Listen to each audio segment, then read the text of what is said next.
पैसा कब आएगा। नो डाउट हम सब पैसा के लिए यहाँ पर आए हैं माय डियर फ्रेंड्स। कोई यहाँ पर भजन गाने के लिए कोई नहीं आया है।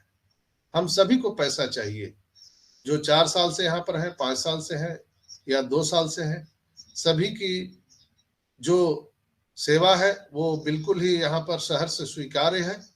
और ऑन पैसिव कंपनी सभी को सम्मान पूर्वक नजर से देखती है।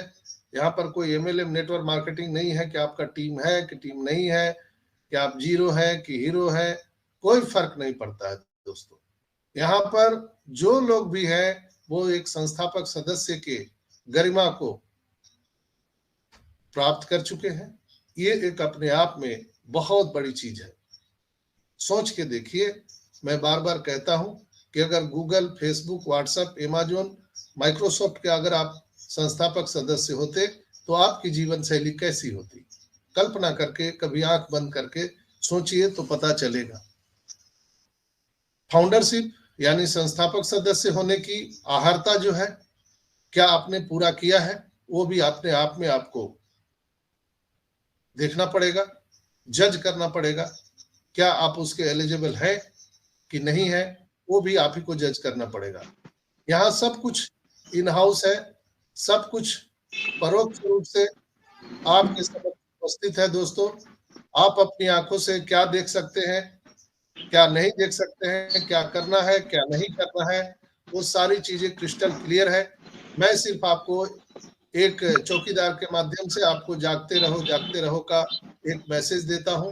और प्रयास हमारा रहता है कि हम सभी इनक्रेडिबल इंडिया के जितने भी यहाँ पे मेंटोर हैं, हम सबका प्रयास होता है आपको रियल टाइम पे रियल इंफॉर्मेशन यहाँ पर देना, और जितनी भी मार्केट में जो गतिविधियां चल रही है उससे आपको अवगत कराना, और ऑन पैसिव में क्या गतिविधियां चल रही है बैक एंड पर, उससे अवगत कराना।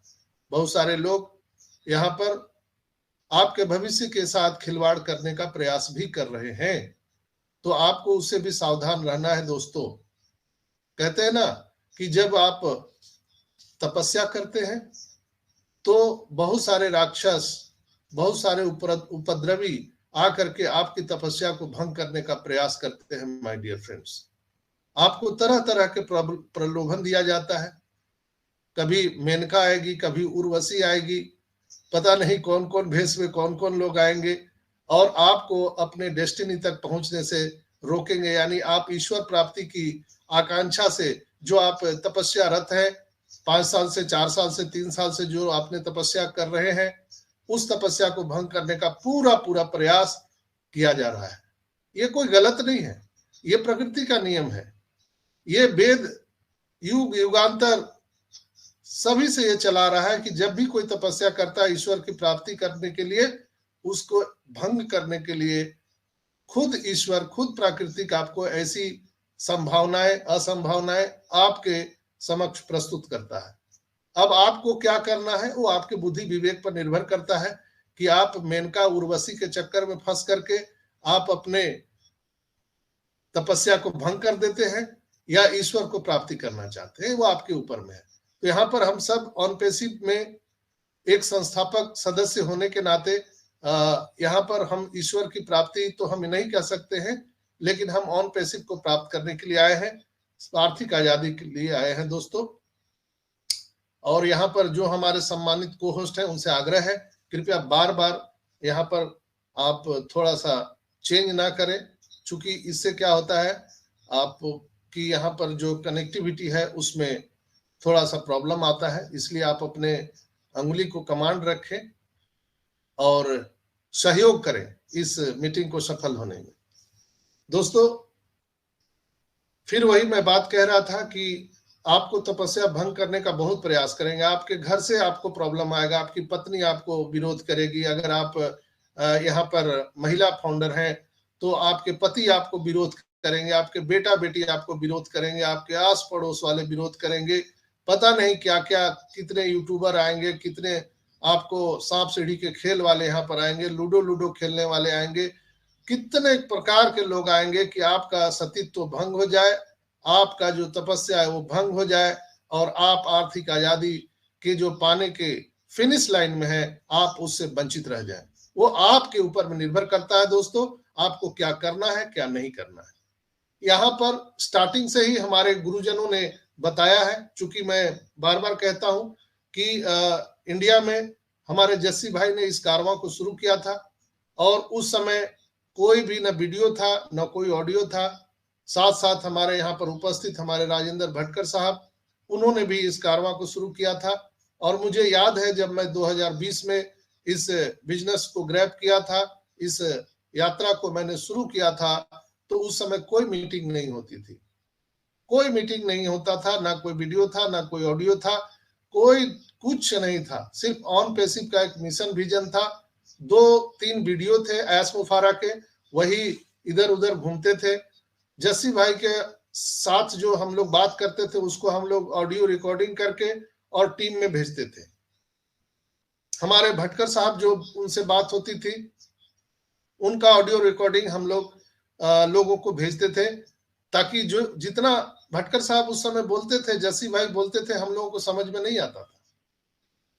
तो हम लोग उतना ना बोल पाए, उसके लिए हम लोग टेक्निकल चीजें, टेक्नीशियन तो नहीं थे लेकिन टेक्निक चीजें इस्तेमाल करते थे। स्मार्ट बिजनेस में हम लोग हैं, तो ऑडियो रिकॉर्डिंग को भेज देते, ले भाई सुन ले, क्या ऑन पैसिव है समझ ले। तो ऐसे लोग उस समय विश्वास करके ऑन पैसिव में आए और वहां से कारवां शुरू हुआ। और स्पष्ट रूप से जस्सी भाई ने यहाँ पर, चाहे वो देवीलाल सर हो, मांगीराम सर हो, या हमारे भटकर साहब हो, जितने भी लीडर हैं, सब लोगों ने एक ही बात किया कि दोस्तों ये ऑन पैसिव एक एआई टेक्नोलॉजी आईटी सेक्टर का है। यहाँ पर आपको तब तक बर्दाश्त करना है जब तक ये कंपनी बन के तैयार ना हो जाए, तब तक आपको यहाँ पर बने रहना है, और तब तक आपको दूसरा कोई भी अपने जीवन यापन के लिए कोई भी काम करते रहना है। जब ऑन पैसिव स्टार्ट हो जाएगी, यहां से इनकम जब स्टार्ट हो जाएगा, तो आपको कोई काम करने की जरूरत नहीं है, न ही आपके आने वाली पीढ़ियों को कोई काम करने की आवश्यकता है। स्पष्ट रूप से पिछले 4 साल से यही बातें हर जगह दोहराई जा रही है। फिर भी हमारे बहुत सारे फाउंडर भाई बहन इस बात से आशंकित हैं, ये होगा कि नहीं होगा, क्या पता भाग जाएगा। तो ये जो आशंका थी लोगों के मन में, जो डर था, इस डर को भी हमारे ग्रेट सीईओ एस मुफारा ने एक झटके में क्लियर कर दिया। कई लोग जो आप शुरू से ही ध्यान दीजिए, कई लोग बोलते थे अरे ये ऑन पैसिव बोल तो रहा है, इसका ऑफिस कहाँ है? तो कोलकाता में ऑफिस खुला। फिर बोला देख ये तो छोटा सा ऑफिस है, इससे कुछ नहीं होने वाला। फिर बेंगलोर में ऑफिस खुला, बोला देख ये बोल रहा है कि हम इंटरनेट पे राज करेंगे, छोटा सा ऑफिस लेके आया। तो फिर दोस्तों हमारा हैदराबाद में 1 लाख स्क्वायर फीट में हमारा ऑफिस खुला, उद्घाटन हुआ, और 22 लोगों को सौभाग्य प्राप्त हुआ उस ऑफिस में पहला कदम रखने के लिए। जिस ऑफिस का निर्माण हमारे ग्रेट सीईओ एस मुफारा ने किया था, लेकिन वो अभी तक उस ऑफिस पर कदम भी नहीं रखे। सोचिए, उन्होंने हमारे 22 लोगों को वहां पर आने का अवसर दिया। उन्हीं 22 लोगों में आज हमारे बीच विराजमान है आदरणीय हमारे सबके मेंटोर राजेंद्र भटकर साहब, और बहुत सारे लीडरों ने उस समय जाकर के ऑफिस का भ्रमण किया, देखा, समझा कि ये जो बातें कही जा रही है एस मुफारा के द्वारा, क्या उसमें कितनी सच्चाई है कि हवा में बातें हो रही है। तो इन लोगों ने जाकर जब वहां से देखा, वहां से वीडियो भेजा, वहां से पिक्चर भेजा, तब हम लोगों ने ऑन पैसिव ऑफिस को देखा उनके निगाहों से, और यहाँ पर एक बहुत बड़ा रिवॉल्यूशन आ गया इंडिया में। और